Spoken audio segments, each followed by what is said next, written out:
Marwari media आप देख रहे हैं। आज है 11 अगस्त 2023 शुक्रवार का दिन और हिंदू तिथि के अनुसार सावन माह की एकादशी तिथि है। नजर डालेंगे आज की बड़ी खबरों पर। शुरुआत करेंगे देश की बड़ी खबर के साथ। भारतीय रिजर्व बैंक ने गुरुवार को रेपो रेट में इजाफा न करने का फैसला किया है, यानी ब्याज दर 6.50% बनी रहेगी। लगातार तीसरी बार आरबीआई ने दरों में बदलाव नहीं करने का फैसला किया है। आरबीआई गवर्नर शक्तिकांत दास ने मॉनेटरी पॉलिसी मीटिंग में लिए गए फैसलों की जानकारी दी। आरबीआई गवर्नर ने कहा है कि सब्जियों की बढ़ती कीमतों के कारण जुलाई और अगस्त के महीने में महंगाई बढ़ने की आशंका है। वहीं आरबीआई ने FY24 में रियल जीडीपी ग्रोथ का अनुमान 6.5% बरकरार रखा है। आगे बढ़ते हैं। देश की एक और बड़ी खबर। मोदी सरकार के खिलाफ विपक्षी दलों का लाया अविश्वास प्रस्ताव गुरुवार यानी 10 अगस्त को गिर गया। प्रधानमंत्री मोदी ने अविश्वास प्रस्ताव पर जवाब दिया। मोदी ने 2 घंटे 12 मिनट का भाषण दिया, जिसमें मणिपुर पर 1 घंटे 52 मिनट के बाद बोले। बड़ी बात यह है, जब पीएम मोदी मणिपुर पर बात कर रहे थे उस समय विपक्ष सदन से वॉकआउट कर चुका था। पीएम ने कहा कि यूपीए को लगता है देश के नाम का इस्तेमाल कर विश्वसनीयता बढ़ाई जा सकती है। ये इंडिया का गठबंधन नहीं, यह घमंडिया गठबंधन है। पीएम ने कहा इसकी बारात में हर कोई दूल्हा बनना चाहता है, सबको प्रधानमंत्री बनना है। बहरहाल आगे बढ़ते हैं। राजस्थान से बहुत बड़ी खबर है। राजस्थान की महिलाओं को मुफ्त स्मार्टफोन देने की शुरुआत सीएम गहलोत ने जयपुर के बिरला सभागार से कर दी है। इंदिरा गांधी स्मार्टफोन योजना का उद्घाटन करते हुए सीएम गहलोत ने कहा कि एक और बजट घोषणा पूरी होने जा रही है। सीएम गहलोत ने कहा कि इससे स्पष्ट होता है कि हम केवल वादा नहीं करते, निभाते भी है। मुख्यमंत्री ने बताया कि पहले फेज में 40 लाख महिलाओं को मोबाइल बांटने का लक्ष्य रखा गया है। वहीं अगले फेज में 80 लाख मोबाइल दिए जाएंगे। बड़ी जानकारी आपको यह भी दे दूं, इस योजना के तहत पहले चरण में जिन 40 लाख महिलाओं को फोन बांटे जाएंगे उनकी कैटेगरी निर्धारित कर ली गई है। Department of information and technology की तरफ से इन महिलाओं को उनके जन आधार से लिंक मोबाइल नंबरों पर मैसेज भेजने भी शुरू कर दिए हैं।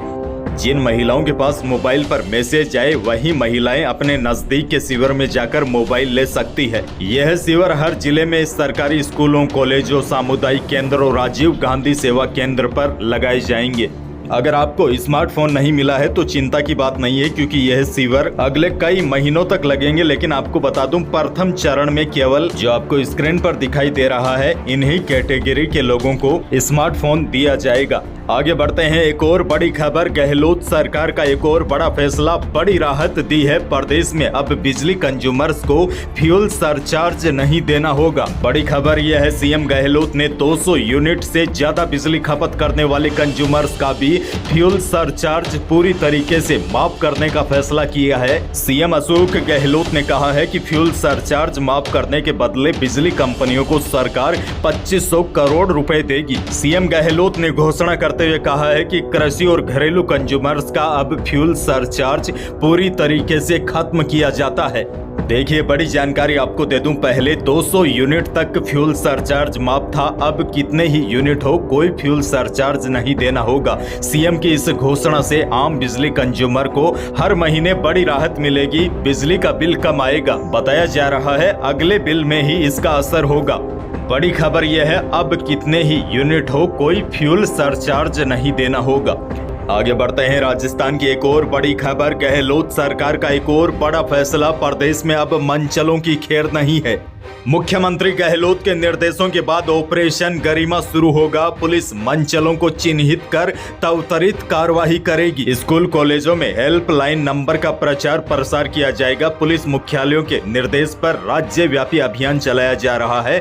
10 से लेकर 18 अगस्त तक पूरे राजस्थान में 9 दिवसीय राज्यव्यापी अभियान चलाया जाएगा। राजस्थान सरकार ने फैसला किया है कि महिलाओं, लड़कियों और बच्चियों से छेड़छाड़ करने वाले मनचले लड़कों को बिल्कुल बख्शा नहीं जाएगा, बल्कि उनके खिलाफ स्पेशल ऑपरेशन चलाकर उनकी धरपकड़ शुरू होगी। आगे बढ़ते हैं, लेकिन उससे पहले मौसम से जुड़ी बहुत बड़ी खबर है। देश भर के अधिकांश हिस्सों में मानसून पर अब अल नीनो का असर दिखने लगा है। राजस्थान में ही नहीं बल्कि राजस्थान, गुजरात के साथ साथ मध्य प्रदेश, छत्तीसगढ़, झारखंड, महाराष्ट्र समेत उत्तर भारत के पंजाब, हरियाणा, दिल्ली में भी बारिश की गतिविधियों में कमी आ गई है। राजस्थान की बात करूं तो यहाँ पश्चिमी राजस्थान के हिस्सों में पिछले एक सप्ताह से बारिश का दौर रुका हुआ है। जिसकी वजह से फसलें अब प्यासी हो गई है। नागौर, सीकर, जोधपुर, जैसलमेर, गंगानगर, हनुमानगढ़, बीकानेर, यहाँ बादल तो छाए रहते हैं लेकिन बारिश नहीं हो रही है। और अब कहीं न कहीं किसानों की भी चिंता बढ़ने लगी है, क्योंकि अगर लंबे समय तक बरसात नहीं हुई तो खरीफ की फसल खराब या जलने की संभावना है। और उधर मौसम विभाग से भी कोई अच्छी खबर नहीं है। मौसम विशेषज्ञों की माने तो राज्य में अगले 4-5 दिन तो ऐसा कोई भी मजबूत वेदर सिस्टम नहीं दिखाई दे रहा है जो अच्छी बारिश दे सके। हालांकि इसी बीच हो सकता है कुछ स्थानों पर बूंदाबांदी देखने को मिल जाए, लेकिन अच्छी बारिश के लिए अभी और इंतजार करना होगा। आगे बढ़ते हैं। देश की एक और बड़ी खबर, सरकार ने टमाटर की बढ़ती कीमतों को कम करने के लिए नेपाल से टमाटर आयात करना शुरू कर दिया है। बताया जा रहा है कि आज नेपाल से मंगाए गए टमाटरों की पहली खेप पहुंचेगी। और बताया जा रहा है कि सरकार इसी हफ्ते के आखिरी में दिल्ली एनसीआर में 70 रुपए प्रति किलो की रियायती दर पर टमाटर बेचने की तैयारी कर रही है।